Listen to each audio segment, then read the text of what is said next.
Good morning, Mets fans, and happy Monday. Welcome to an off-day edition of Driving with Mr. Met. And you know what an off-day means? The Mets can't lose tonight. That's a positive. This has been a fun weekend. If you've been watching the Mets, you know that they lost 4 games to the Cubs. A 4-game sweep at home. And, you know, the silver lining finder in me says, hey, the same thing happened in 2015. But boy, I don't know, man. I'm losing faith. I'm losing faith quickly in the 2018 season, and I'm not real happy about a comment that Mickey Callaway made yesterday. I'm going to talk about that today and see if we can get ready for what might well be the nail in the coffin this coming weekend. It's kind of funny. Last Friday, I had recorded a video and I never got to post it. But I was super optimistic in that video, and not because of the series with the Cubs, but just in general, the way that the Mets had been losing and the types of games they've been playing.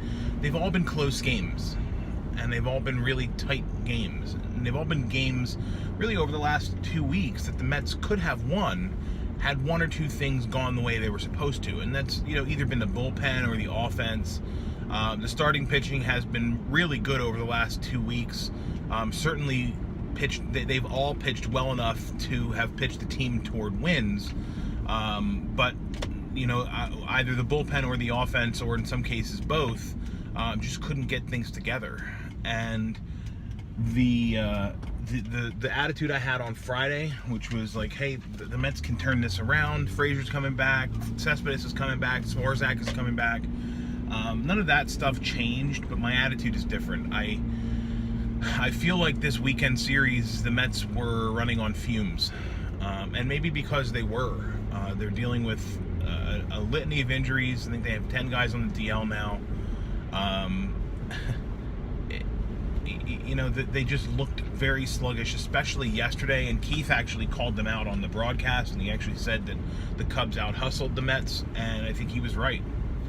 That stolen base of home was really a hustle play. I don't know that anybody on the Mets team would have been able to do that yesterday, because part of hustling is being mentally prepared, mentally in the moment, and I think the team is pretty beat down right now.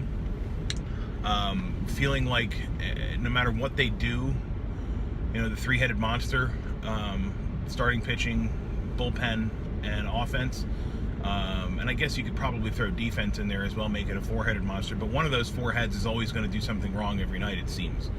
And it doesn't seem like they're ever working in the same direction. Like, one's going to the right, the other's going to the left, one's going up, the other's going down.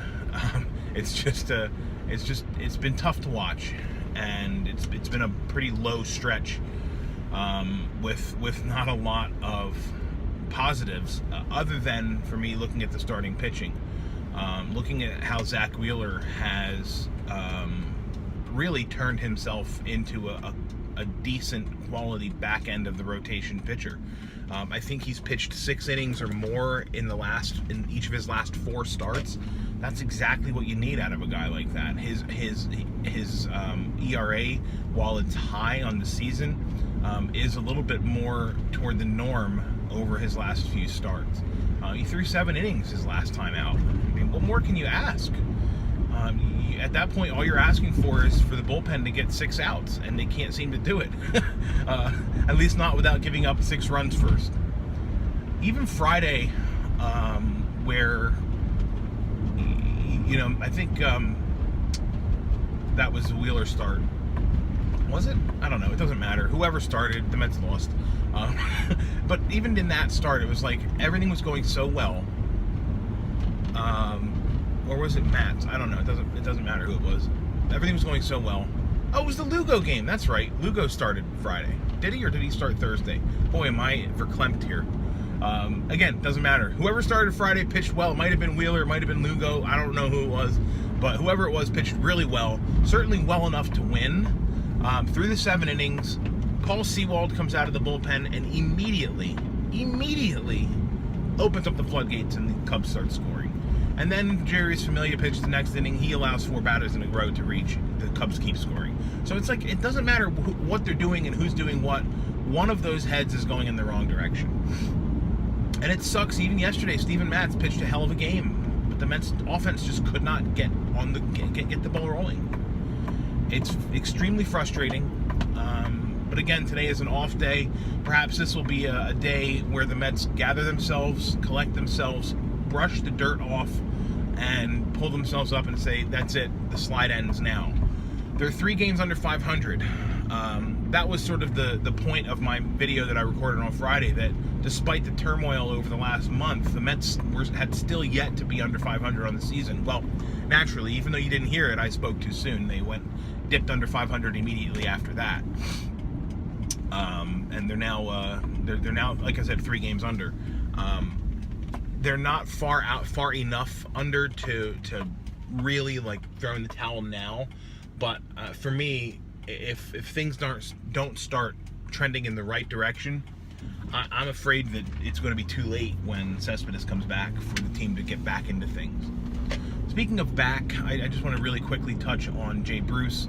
I had an exchange yesterday with my friend Mike about Jay Bruce, and I'm still maintaining, and I'm still convinced that the plantar fasciitis in his foot is leading to the back problems that he's having. It's also leading to the miserable statistics he's putting up for the season.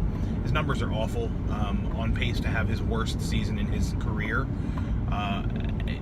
Even going back to his rookie season back in 2007, I think it was 2007, 2009, doesn't matter.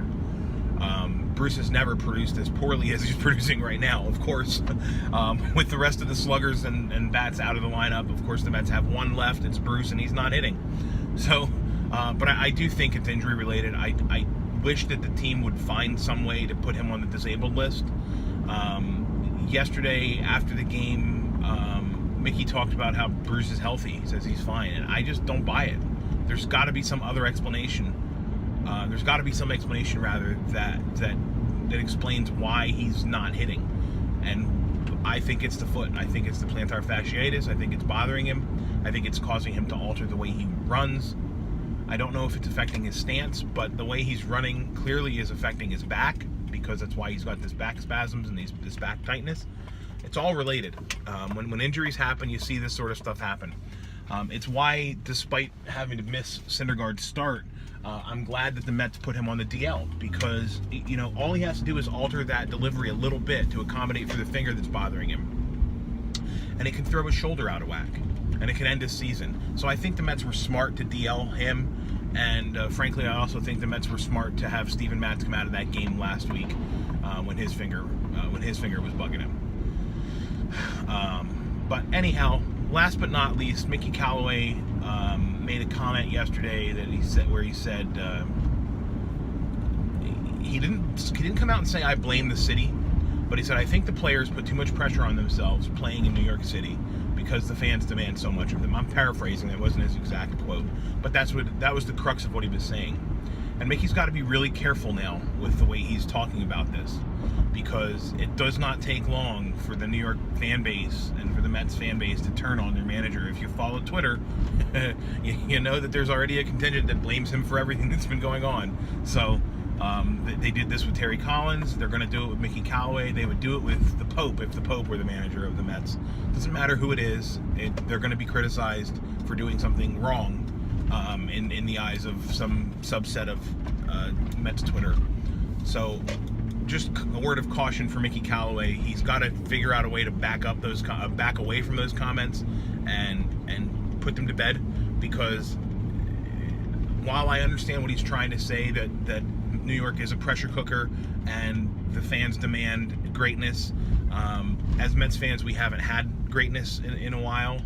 We had a little taste of it in 2015. We had a little bit more of a taste in 2016, although you could argue that was less greatness and more luck.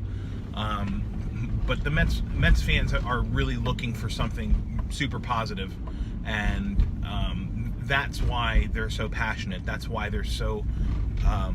That's why they hang on every pitch the way they do, and that's why they're so overly critical as well.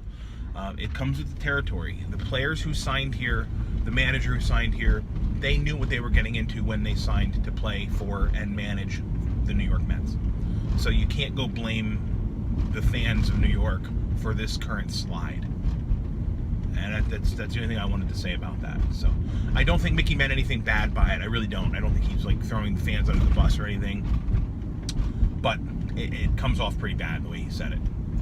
So that'll wrap it up for today.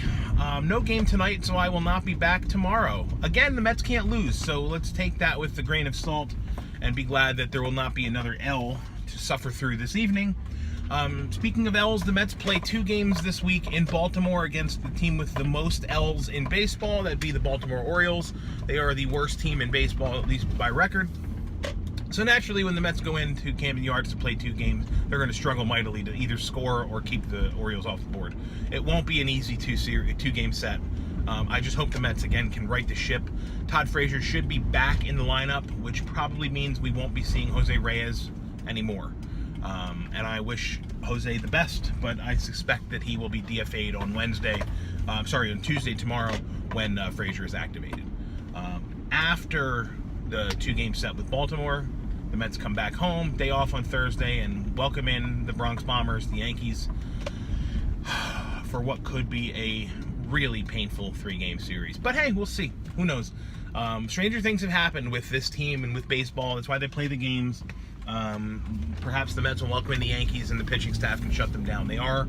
Mets are lined up to be able to start DeGrom, Syndergaard, and Matz in that 3-game set. So pitching-wise, at least the Mets will be in good shape to at least compete in those games. But let's not get ahead of ourselves. Let's look forward to the 2 games with the Orioles, Tuesday and Wednesday of this week. Again, thank you for watching. It's always appreciated.